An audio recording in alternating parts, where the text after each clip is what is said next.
Should be a good one. Oh, it's a grand entrance right there. Listen, we got a little bit of news to talk about, bro. Big stuff happening this week in cannabis. I've been asked a lot about it. I've been hearing a lot of stuff about it from a lot of different people. Perhaps a lot of people that don't really know what they're talking about. That's just regular internet stuff though, right? So if you did not hear the news, it broke this week that the DEA plans to, this is the big thing, it's a plan. It's not even like official or anything. It was actually a whistleblower, bro. There were 5 people either in or close to the DEA that confirmed that the DEA plans to reschedule cannabis from Schedule 1 to Schedule 3. You got some rats, DEA, they're out there chirping. But anyway, this has the whole industry talking, bro. This has a lot of people confused. Is weed legal now? Is it gonna change the medicinal things? Is it gonna change criminal records? Like, it's a lot of nonsense, and especially doesn't help that it's not an official announcement or anything yet, so I might have to make another video later if things change. But as it stands right now, this is what is gonna happen in the United States when cannabis is rescheduled to a Schedule 3 drug. Now, I'm gonna break it down by like the positives and the negatives kind of thing. There's 2 really big positives that come out from this, right? They're incredible positives, actually. And the first big thing is that cannabis businesses are now going to be treated the same as any other business by the IRS. Now, if you do not know, a little section of the IRS tax code, it's section 280E. This little tax code prohibits any single business or entity from making regular tax deductions if they deal, or actually they use the word traffic. If they traffic substances from Schedule 1 or Schedule 2, they can't deduct rent, they can't deduct payroll, you can't deduct business dinners or business travels and expenditures, which any single other company on the planet does, and that's pretty much how they all survive. So if you're wondering why your favorite cannabis company became legal and then went out of business a couple years later, it's probably because they couldn't deduct anything. They had to pay for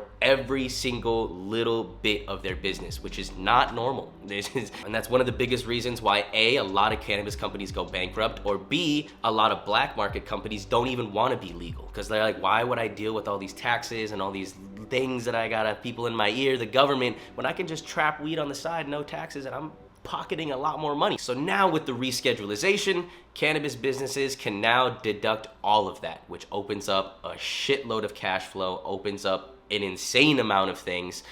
That's a really big deal. That's like a huge deal. Probably the biggest and best deal about this whole thing.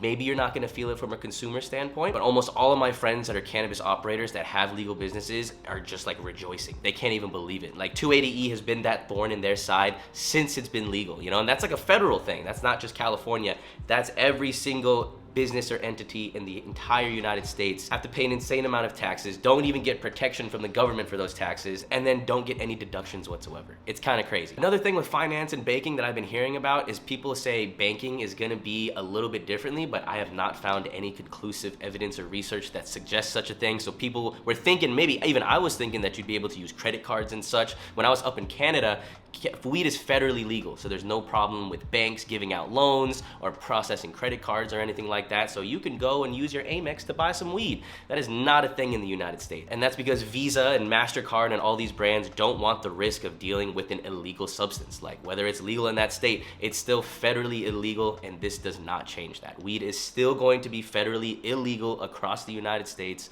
You know, state laws, depending, vary. Maybe your state has recreational or medical cannabis, but you know, you're not gonna be able to travel across state lines or anything with it. It's still kind of illegal if you're in an illegal state, which fucking sucks. Now, the second thing that people are very, very excited for is the potential, that's the big word here, is the potential for more conclusive research and for just more research in general. Being a Schedule 1 drug, there's a lot of restrictions on research, there's a lot of restrictions on funding on research, so even though people have been smoking weed for decades and decades, hundreds of years, maybe thousands of years, we don't really know much about the plant, right? And all the research that we have is kind of shoddy, and I think it's mainly based on user submitted feedback. But now with Schedule 3, people are optimistic, but like I said, like, it hasn't even been written into law or anything yet, so they might have a little section that changes later. But as it stands right now, people are very excited about the potential for, 1, more research, more funding for research, but 2, a big thing that Schedule 3 unlocks is you can test on people. You don't have to trust people's word. You can give people cannabis, and this opens up human trials, which, like, That's a big deal. Like, as of right now, cannabis research is kind of just, okay, we trust your word. And they write it down and they, pull some evidence together, and that's how it kind of works. But now, fingers crossed, we're gonna be able to give certain doses, give certain, just more controlled variables of cannabis. Because we all know 2 different strains affect people differently. Even the same strain can affect 2 people differently. Like, there's just a lot of variables that come with user submitted feedback for research. And now, hopefully we're gonna learn a lot more about the plant and how it can help people and how it can, maybe it's bad for us, right? Maybe it'll come out that weed isn't the best thing ever for us. Like cigarettes a few years ago, everyone was smoking cigarettes. It was like the coolest thing to do. And then they did more research and they're like, God damn, it gives you cancer, guys. So we don't know yet. That's the biggest thing. Like, what does distillate do to our bodies? Distillate is only a thing for the past 10 years, right? Humans have existed for thousands of years and they've been smoking for a majority of that period, but it's really only the past 5 to 10 years that people started smoking concentrated distillated cannabis in a cart. Like, there's no way that's good for you. You know what I mean? Like, but we don't know. We have no idea. So, like, this allows people to know, which is awesome. But as far as the positives go, that it's kind of a short list, right? It's kind of a short list. Now, I don't want to be a doomer, all right? That's the biggest thing, is that a lot of my peers in the industry seem to be super crazy heavily against it. And the biggest thing is that moving to Schedule 3, if you look at the other drugs that are Schedule 3, such as ketamine or testosterone or anabolic steroids, you're kind of thinking to yourself, you're like, wait, I can't get those at a dispensary. And that's true. For the most part, it appears that Schedule 3 drugs have to be dispensed by a pharmacy, and they have to be dispensed after FDA approval.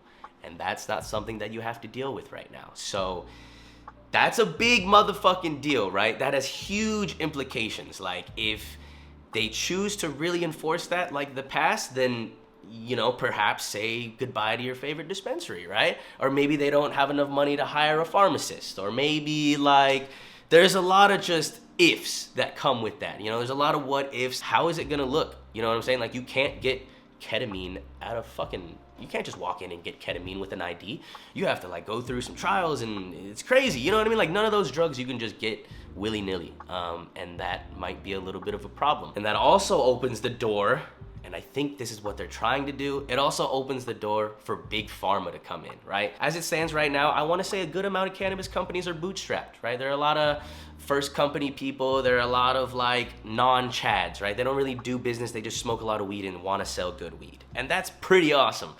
But as it develops and weed really becomes Schedule 3, and you need even more licensing, and you need even more fees, and you need even more money, like, and the barriers to entry rise, there's gonna be less and less and less craft growers. There's gonna be less and less people that can afford to do business, that can afford to operate.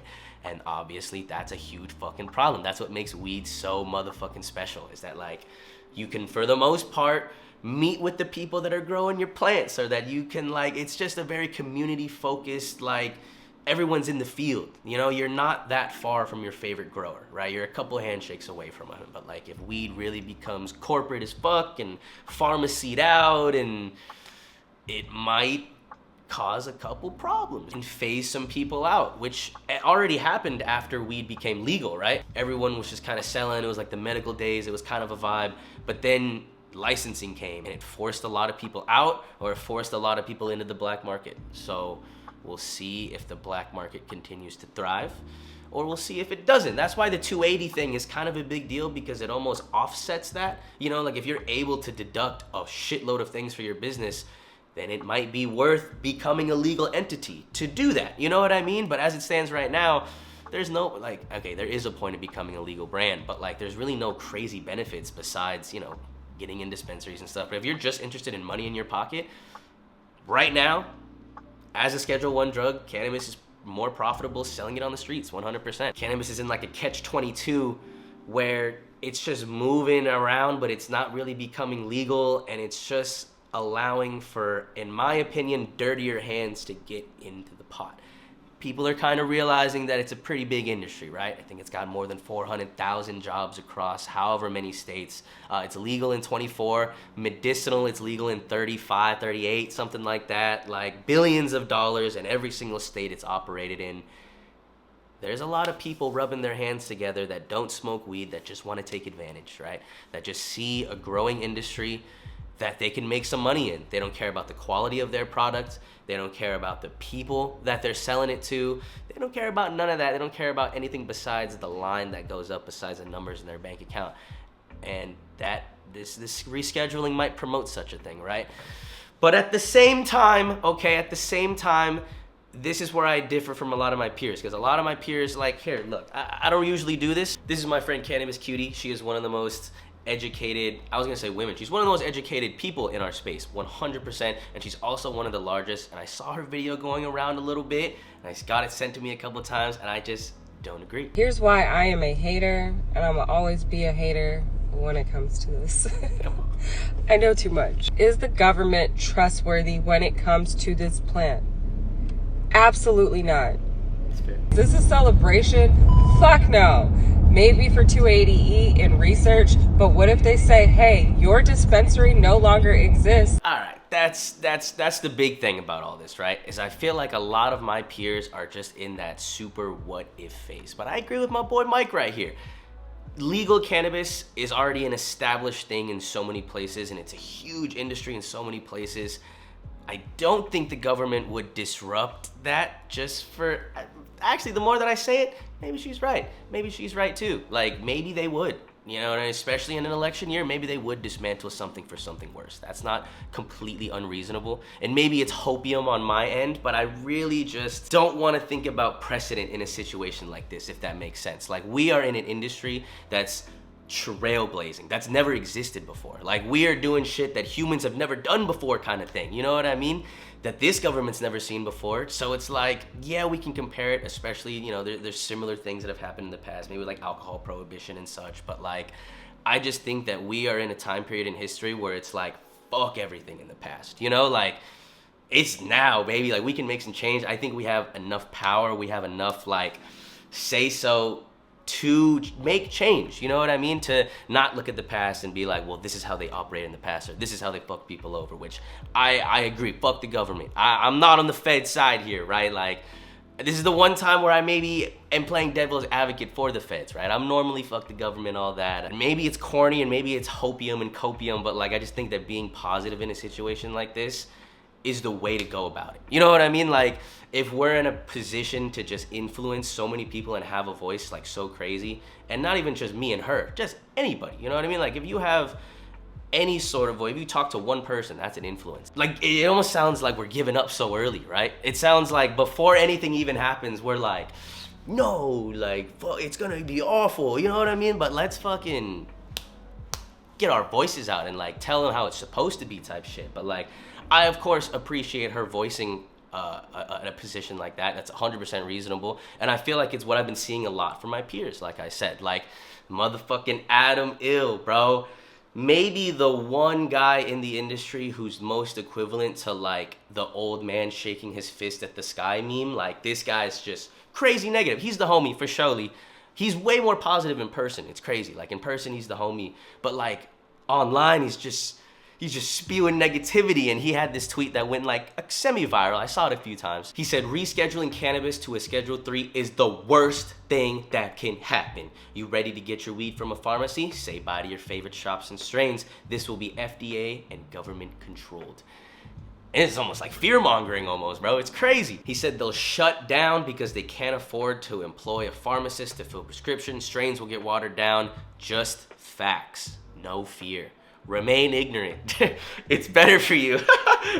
And then some guy replied to him and he said, I've been smoking weed longer than you've been alive. Your research don't mean anything. It's crazy, crazy stuff, bro. Then our boy Ted chimed in a little bit. Shout out to Ted from Alien Labs, man. He said, this is anything but facts. And that's true. Like I said, and like John Capetta said right here, we're in uncharted territory. We're in a position that's just never existed before, bro. So like, to give up so early, or to be spewing this negative shit, or to be like, it's already over, like we lost, like bro, nah, like there's a lot of people that are gonna be happy about this. Maybe people that don't deserve to be in the industry, a couple of them, like a couple of the Chads and the pharmacies and everything like that, big pharma and such. But I think, I don't know. Overall, is the question like, is rescheduling a positive or a negative, we have to see. Like, it hasn't even been written out yet. You know what I mean? I think that's the main point in this video, is to just like, don't make any crazy conclusions. Do your own research. Fucking look some stuff up online. Like, if you were to just see a couple people's opinions, like the last two, you'd be like, oh man, and you get so down about it. You get there's no point. You'd maybe not even vote about it. Like, you know what I mean? Like, those are big deals, bro. We got to keep positive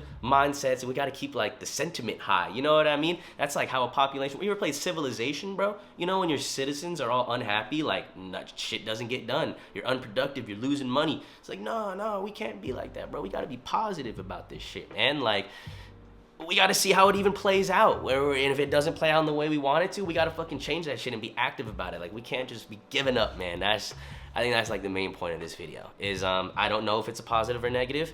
It has positives and it has negatives. It has a couple positives, but honestly, the potential negative does in fact outweigh the whole thing. I'm not gonna lie. Like, I don't want the two homies to be right, but if they're right, you know what I mean? And if weed becomes completely pharmacied out and dispensaries die and everything, then I will eat my own words. Like, this video was, you know, for nothing. I'm not saying I know what's gonna happen, but like, I'm hopeful that doesn't happen. But if it does, then like, fuck, you guys were right. I'm sorry.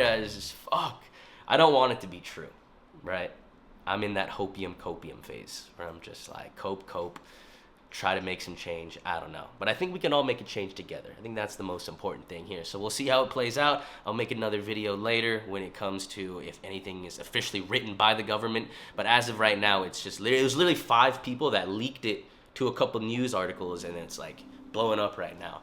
But yeah, apparently the DEA has agreed to reschedule it. It has to go through a couple rounds. It has to go through like a public opinion thing and then a round of voting. So we could just be all talking shit for no reason. This could be for no reason. Maybe it doesn't even happen. Maybe it stays Schedule 1. Maybe it gets descheduled completely. Maybe this was like a rumor or a whistle to like throw out into the public and see what they thought on some Drake shit, you know, like on some Drake diss track, like release it, see what the people think. If they don't like it, it's just AI, or like, that wasn't real. We're gonna deschedule it, guys. You know what I mean? But that's also giving the government a lot of credit. I don't know if they fucking like us that much. We'll see. We'll see. Shout out Cannabis Cutie. Shout out to John Capetta. Shout out Ted Alien Lab. Shout out to all my homies. Adam Ill. Shout out to everybody that is making their mark in the cannabis industry. It's a big fucking deal, man. We're all doing it together, and I hope we can all make some positive change together. You know what I mean? So that's gonna be it for me. Thank you all so much for watching. This has been a lighter in my hand the whole time, by the way, if you were wondering. I know some people are gonna wonder, like, is that a pointer? A laser pointer? Like I'm giving a goddamn presentation. That'd be awesome. I love you guys so much. Let's hope for the better future. Let's hope for good cannabis in the future. Let's just hope for, I just want as many people to get access to it as possible. If they need it, if they want it, I think they should be able to get it. And hopefully this doesn't change that. But if it does, then we're fucked. I love you guys. I'll see you soon. New videos coming this week. Stay cool, stay safe out there, stay high, peace, love you.